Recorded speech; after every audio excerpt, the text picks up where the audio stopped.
अगला टॉपिक जो हम पढ़ने वाले हैं वो है vector form of laws of reflection. Vector form में लॉ ऑफ रिफ्लेक्शन को देखने वाले हैं, यानी जो इंसिडेंट रे है, नॉर्मल है और रिफ्लेक्टेड रे, ये तीन चीजें होती है, इनको हम वेक्टर के फॉर्म में रिप्रेजेंट करेंगे, यूनिट वेक्टर्स के फॉर्म में। देखिएगा जरा कैसे। मान लीजिए हमारे पास एक ये मिरर है। अच्छा, मिरर के परपेंडिकुलर रिफ्लेक्टिंग साइड पे जो चीज बनती है उसको हम नॉर्मल बोलते हैं। यानी मिरर के परपेंडिकुलर रिफ्लेक्टिंग साइड पे ये हमारे पास एक नॉर्मल बना दी, 90 डिग्री के एंगल पे बना दी, इसको हम बोलेंगे नॉर्मल। इसके अलोंग एक यूनिट वेक्टर मान लो, इसको मान लेता हूं मैं एन कैप। फिर मान लीजिए हमारी रे आ रही है, इंसिडेंट रे आ रही है, ऐसी कुछ इंसिडेंट रे आई।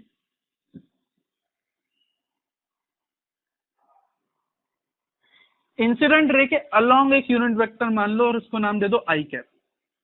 इंसिडेंट रे के अलोंग एक यूनिट वेक्टर मान लिया, इसको बोल दिया आई कैप। सिमिलरली हमें क्या मिल जाएगी, ऐसी एक रिफ्लेक्टेड रे मिल जाएगी। मान लीजिए रे यहां से ऐसे रिफ्लेक्ट हो गई, रिफ्लेक्ट होकर हमें पता है एंगल आई बराबर क्या हो जाता है हमारे पास, एंगल आर। इसको हम बोल देते हैं रिफ्लेक्टेड रे, और इसके अलोंग एक यूनिट वेक्टर मान लेते हैं आर कैप। हमें इस आर कैप की वैल्यू निकालनी है आई और एन के टर्म्स में। यानी बेसिकली हम क्या बोलते हैं, हमें पता चलता है इंसिडेंट रे का नॉर्मल से एंगल आई हो तो हम बोल देते हैं रिफ्लेक्टेड रे का भी नॉर्मल से एंगल कितना होगा, आर होगा। यानी हम रिफ्लेक्टेड रे का एंगल फ्रॉम नॉर्मल पता कर लेते हैं।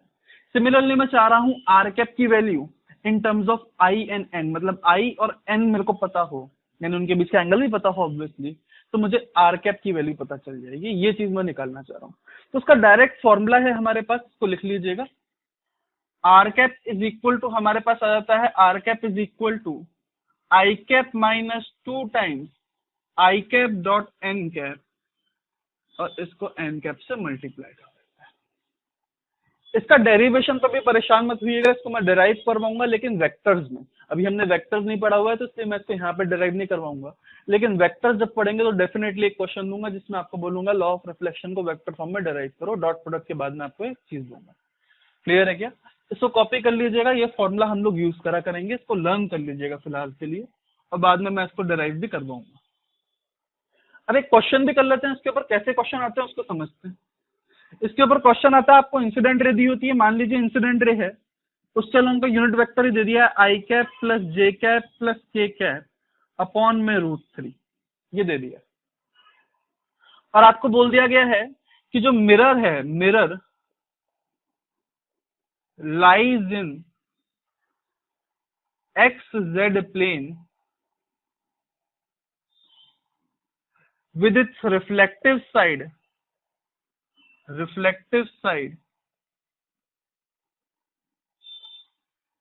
towards negative y axis। ये कुछ डेटा और एक आपको दे रखा है, एक लाइन और दे रखी है। अब पूछा गया है आर कैप निकाल के बताइए। तो आई कैप तो दे रखा है, हमें क्या चाहिए, एन कैप और चाहिए। एन कैप ऐसी किसी लाइन से मिल जाएगा, और कई बार एन कैप आपको डायरेक्टली दे देगा, जैसे आई कैप दिया वैसे एन कैप भी दे सकता है। पर मैं आपको एक बार इससे एन कैप निकालना सिखाता हूँ, इस लैंग्वेज का क्या मतलब है। मान लीजिए आपको दे रखा है कुछ ना कुछ, ये आपकी कोऑर्डिनेट एक्सिस दे रखी है, ये हो गई आपकी वाई एक्सिस, ये हो गई एक्स एक्सिस, एंड ये हो गई हमारी कौन सी एक्सिस, जेड एक्सिस। सबसे पहले बोलता है मिरर कहाँ है, एक्स जेड प्लेन में। एक्स जेड प्लेन यानी ये वाला प्लेन हुआ, ये जेड एक्सिस इसकी बाहर निकल रही होगी, तो ये वाला प्लेन की बात हो रही है, एक्स जेड प्लेन हुआ। तो एक्स जेड प्लेन हम लोग बना लेते हैं।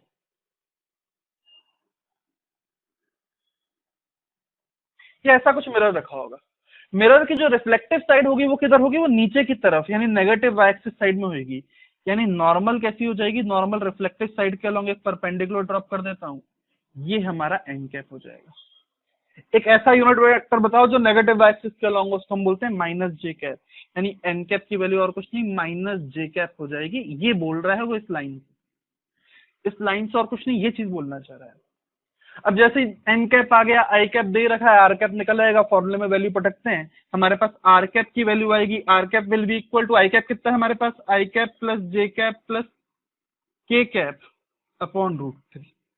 ये हमारा कौन सा है, आई कैप। आई कैप को कंफ्यूज मत होना, ये एक्स एक्सिस वाला आई कैप नहीं है, इंसिडेंट रे के अलोंग का एक यूनिट वेक्टर है।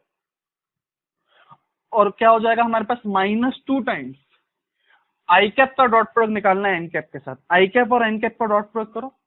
डॉट प्रोडक्ट कैसे करते हैं यूनिट वेक्टर्स का, सिंपल, आई वालों को आई से मल्टीप्लाई, जे वालों को जे से मल्टीप्लाई, के वाले को के से multiply.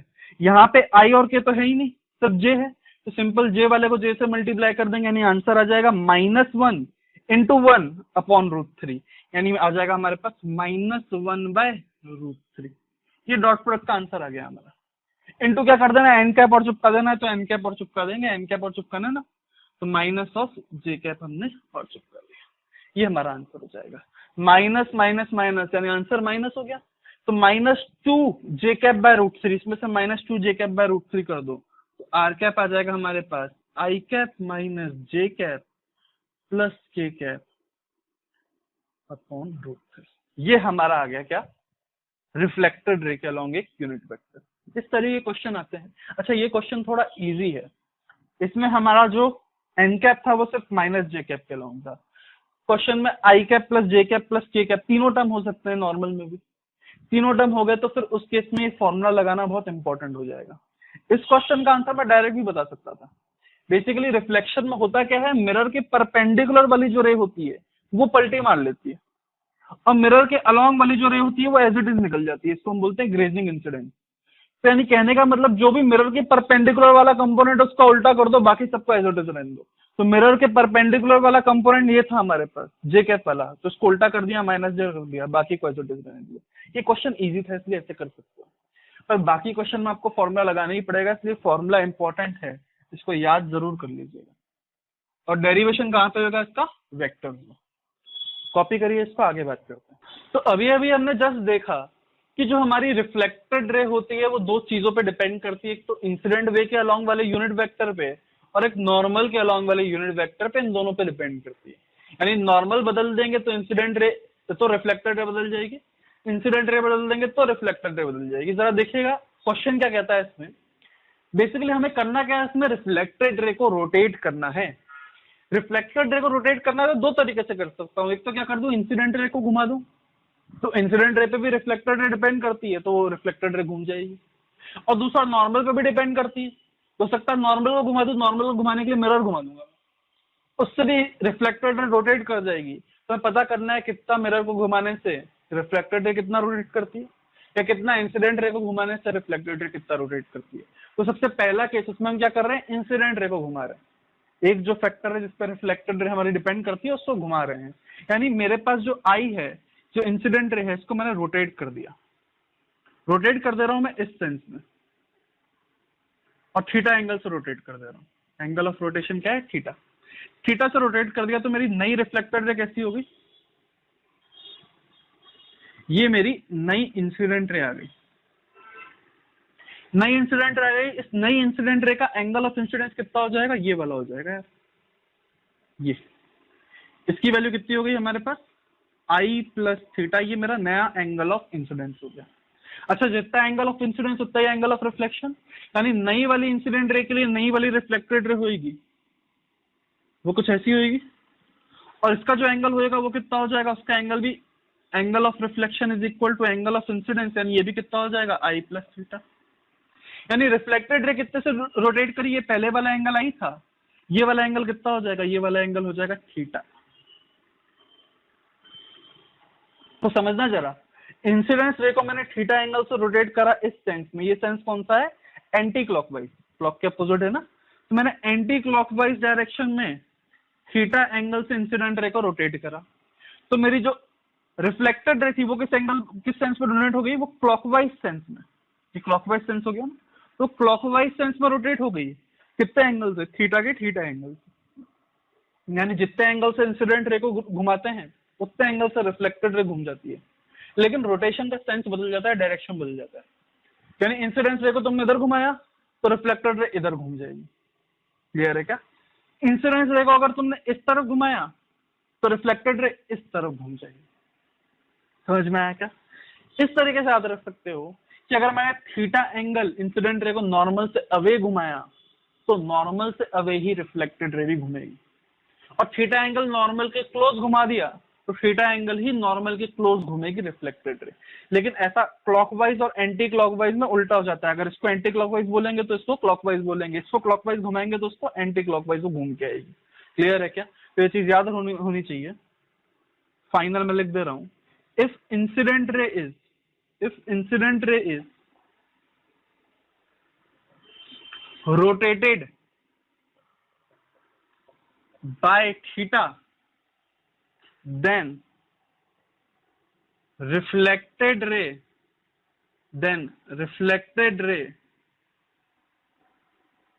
rotates by theta in opposite sense.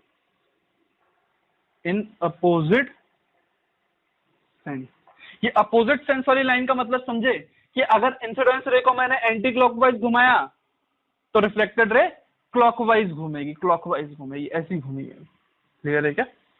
Copy कर लीजिए इसको। उसके बाद अगले केस की बात करते हैं। हम लोग बात कर चुके हैं रिफ्लेक्टेड रे दो फैक्टर पे डिपेंड करती है, एक तो इंसिडेंट रे के अलोंग वाले यूनिट वेक्टर के ऊपर और एक नॉर्मल के अलोंग यूनिट वेक्टर के ऊपर। तो एक बार इंसिडेंट रे को बदल दिया तो रिफ्लेक्टेड रे कैसे बदली वो पता कर लिया।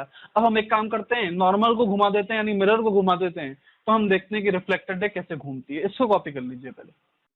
अगला केस देखते हैं, हमें रिफ्लेक्टेड रे रोटेट करनी है तो या तो इंसिडेंट रे को घुमा सकते हैं या नॉर्मल को घुमा सकते हैं। इंसिडेंट रे को हम घुमा चुके पिछले वाले केस में, इस केस से नॉर्मल को घुमाएंगे। नॉर्मल को घुमाने के लिए मिरर को घुमाना पड़ेगा। तो हमने मिरर को घुमा दिया किसी एंगल थीटा से, तो ये मैं घुमा रहा हूँ मिरर को थीटा एंगल से।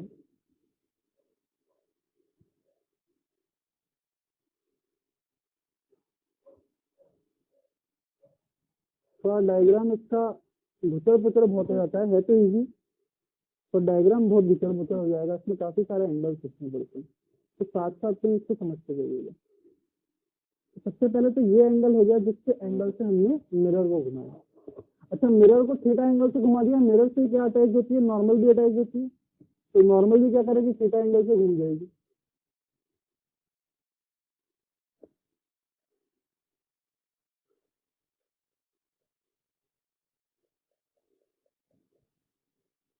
ये हमारी नॉर्मल हो गई। नई नॉर्मल को मैं एन डैश से रिप्रेजेंट कर देता हूँ। ये नई नॉर्मल हो गई। ब्लू कलर से जो बनाया वो नया वाला केस है, रेड कलर से पुराना वाला केस है, ब्लैक कलर से तो फिक्स ठीक रहेगी वो है। इंसिडेंट रे तो फिक्स है वो वैसे की वैसी। अब नया वाला एंगल ऑफ इंसिडेंस निकालना पड़ेगा। अच्छा बताओ, ये एंगल थीटा तो ये एंगल भी क्या थीटा ही हो जाएगा? इसको मैं बोल देता हूँ, ब्लैक से बनाया था,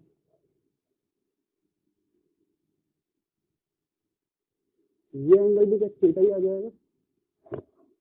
अच्छा, ये क्या आ गई हमारे पास, इंसिडेंस एंगल पहले वाला आई था, नया वाला इंसिडेंस एंगल कितना हो जाएगा, ये हो जाएगा आई माइनस थीटा। पूरा एंगल आई है, इसमें से थीटा वाला एंगल घटा दिया, आई माइनस थीटा। नई नॉर्मल से जो इंसिडेंस का एंगल है उसको हमने बोल दिया नया वाला इंसिडेंस आई माइनस थीटा आ गया।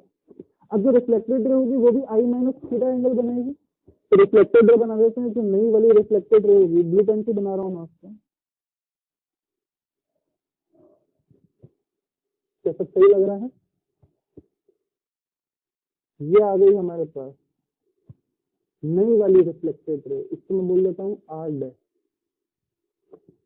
इसका जो एंगल होगा नॉर्मल से क्या, वो भी आई माइनस थीटा ही होगा, यानी ये एंगल भी क्या आई माइनस थीटा होगा।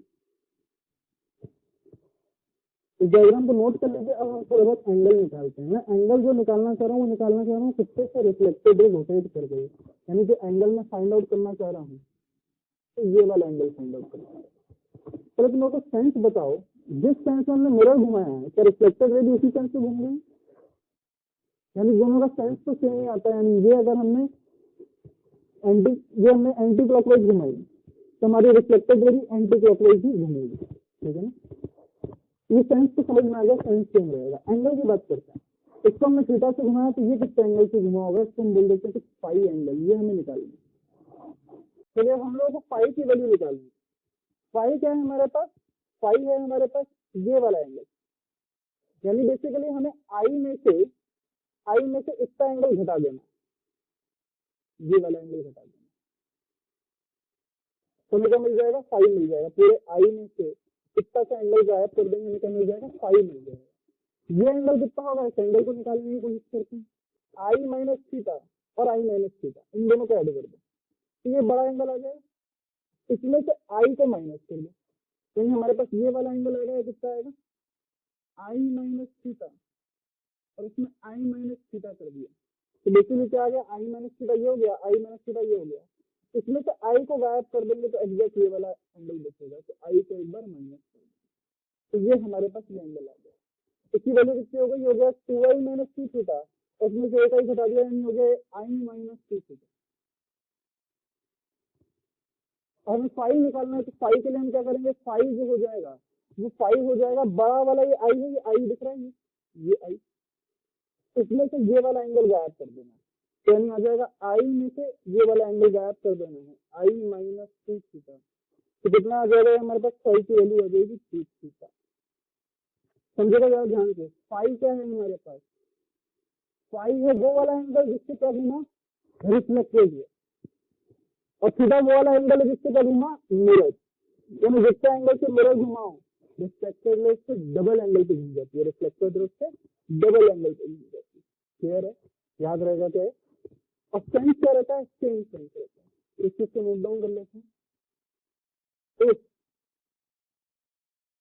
mirror is rotated by theta, reflected ray rotates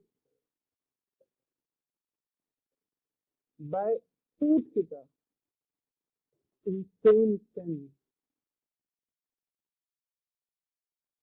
यानी मिरर क्लॉकवाइज घूमेगा तो रिफ्लेक्टेड रे भी क्लॉकवाइज, मिरर एंटी क्लॉकवाइज तो रिफ्लेक्टेड रे भी एंटी क्लॉकवाइज। ये चीज ध्यान होनी चाहिए, मन में कभी होनी चाहिए, कॉपी कर लीजिए। चलिए क्वेश्चन करते हैं इसी के ऊपर। इंसिडेंट रे को रोटेट कर दिया 30 डिग्री से क्लॉकवाइज डायरेक्शन में, तो ये इंसिडेंट रे है, इसको रोटेट कर दिया है क्लॉकवाइज डायरेक्शन में। क्लॉकवाइज डायरेक्शन कैसे होगी हमारे पास, ये हमारी क्लॉकवाइज डायरेक्शन हो जाती है। तो क्लॉकवाइज यानी क्लॉक की तरह चल रही होगी, ये क्लॉकवाइज डायरेक्शन हो जाएगी। इससे हमने 30 डिग्री में क्या कर दिया, रोटेट कर दिया इंसिडेंट रे, ठीक है ना। 30 डिग्री में अगर इसको रोटेट कर दिया तो क्या अपोजिट सेंस में रिफ्लेक्टेड रे घूम जाएगी, यानी रिफ्लेक्टेड रे अपोजिट सेंस यानी एंटी क्लॉकवाइज डायरेक्शन में कितने से आ जाएगी हमारे पास, 30 डिग्री से सेम एंगल से एंटी क्लॉकवाइज। लेकिन हमने इतने पे नहीं लिखा, हमने क्या करा, मिरर को भी रोटेट कर दिया 20 डिग्री से एंटी क्लॉकवाइज डायरेक्शन में। एंटी क्लॉकवाइज डायरेक्शन में यानी मिरर को कैसा रोटेट किया होगा, ऐसा रोटेट किया, यानी मिरर को भी घुमा दिया गया है एंटी क्लॉकवाइज डायरेक्शन में, कितने से 20 डिग्री से। तो जो रिफ्लेक्टेड रे होगी वो डबल एंगल से घूम जाएगी, यानी 40 डिग्री से घूम जाएगी सेम सेंस में, सेम सेंस में। यानी ये कैसा सेंस है, ये एंटी क्लॉकवाइज, तो एंटी क्लॉकवाइज में इसको भी घुमा दे,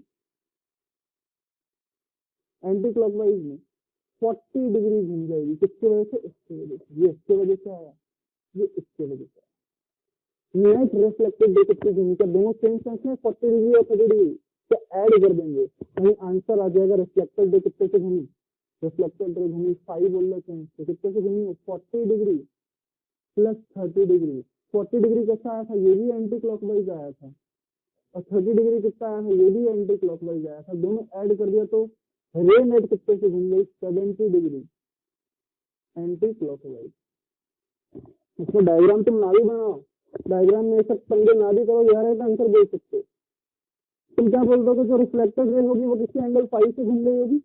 5 में एक तो आएगा तुम्हारे पास रिफ्लेक्टेड की वजह से एंगल, और एक आएगा तुम्हारे रे इंसिडेंट की वजह से जो एंगल आएगा वो आएगा, और एक मिरर की वजह से आएगा। इंसिडेंट की वजह से कितना आएगा, अपन कुछ मान लेते हैं यहाँ पे, मान लीजिए मैंने मान लिया एंटी क्लॉकवाइज बराबर होता है नेगेटिव और क्लॉकवाइज बराबर होता है पॉजिटिव। जब भी दो डायरेक्शन में एक को नेगेटिव मान लेते हैं दूसरी पॉजिटिव होती है। तो यहाँ पे दे रखा है आपको इंसिडेंट रे है क्लॉकवाइज, तो रिफ्लेक्टेड रे घूमी होगी एंटी क्लॉकवाइज, एंटी क्लॉकवाइज हमने माना है नेगेटिव, और कितनी घूमी होगी, सेम एंगल से, यानी -30 कर दो। -30 क्यों करा, क्योंकि रिफ्लेक्टेड रे तो एंटी घूमी होगी ना, एंटी क्लॉकवाइज घूमी होगी मतलब नेगेटिव -30 कर दो।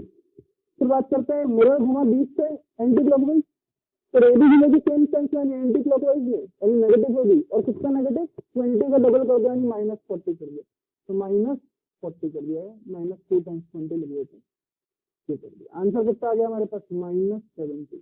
इस माइनस का मतलब क्या है, एंटी क्लॉकवाइज, का आंसर कितना हो गया, एंटी क्लॉकवाइज। इस तरीके से तुम डायरेक्ट कर सकते हो, इसके लिए मैंने कोई डायग्राम का यूज नहीं करा, समझेगा। इस तरह डायरेक्ट हमारे क्वेश्चन सॉल्व हो जाते हैं। तो ऐसा कुछ आपको दे रखा है, एक इंसिडेंट रे है और इंसिडेंट घूम रही है π/6 रेडियन पर सेकंड से इस सेंस में, और जो मिरर है वो घूम रहा है π/3 रेडियन पर सेकंड से इस सेंस में। आपको बताना है रिफ्लेक्टेड रे कितनी ओमेगा से कितनी एंगुलर वेलोसिटी से रोटेट कर रही होगी। और साथ में आपको बोल दिया यहाँ पे एक स्क्रीन लगी हुई है, एक स्क्रीन है, क्या है ये स्क्रीन, स्क्रीन से इमेज बन जाती है। ये स्क्रीन का रेडियस दे रखा है 10 मीटर, एक सर्कुलर स्क्रीन है, इसके ऊपर यहाँ पे जो डॉट बन रहा होगा उस डॉट की स्पीड क्या होगी वो भी पता करनी है। क्लियर है क्या? चलिए क्वेश्चन को करते हैं। सबसे पहले तो हम बात करें कि अगर π/6 रेडियन पर सेकेंड इससे ओमेगा से घूम रहा होगा तो क्या रिफ्लेक्टेड रे भी ओमेगा से घूम रही होगी? बेसिकली बात करें हमारे पास आया जो भी रिफ्लेक्टेड रे का थीटा है, जो भी इंसिडेंट रे का एंगल है घूमने का, वो दोनों सेम है। डिफरेंशिएट कर देंगे तो हमारे पास आ जाएगा जो भी ओमेगा है रिफ्लेक्टेड रे का, ओमेगा जो भी है इंसिडेंट रे का, वो भी सेम है। बस क्या है डायरेक्शन का अंतर है, तो डायरेक्शन के लिए माइनस साइन लगा दिया। अपोजिट साइड है ना, ये अगर क्लॉकवाइज होगा तो एंटी क्लॉकवाइज होगा, एंटी क्लॉकवाइज होगा तो ये क्लॉकवाइज होगा। ये तो इंसिडेंट के कारण आ गया। फिर बात करते हैं मिरर के ओमेगा के कारण।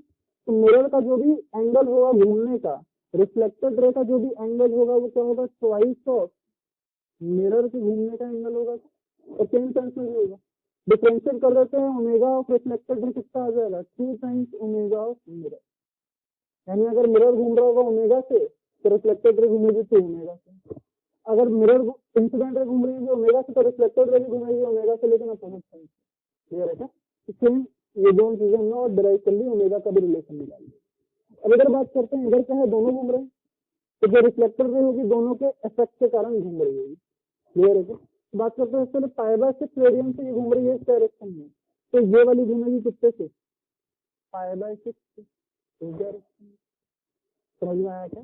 अपोजिट साइड से बना ली। ये किसके कारण हो गया? इसके कारण हो गया।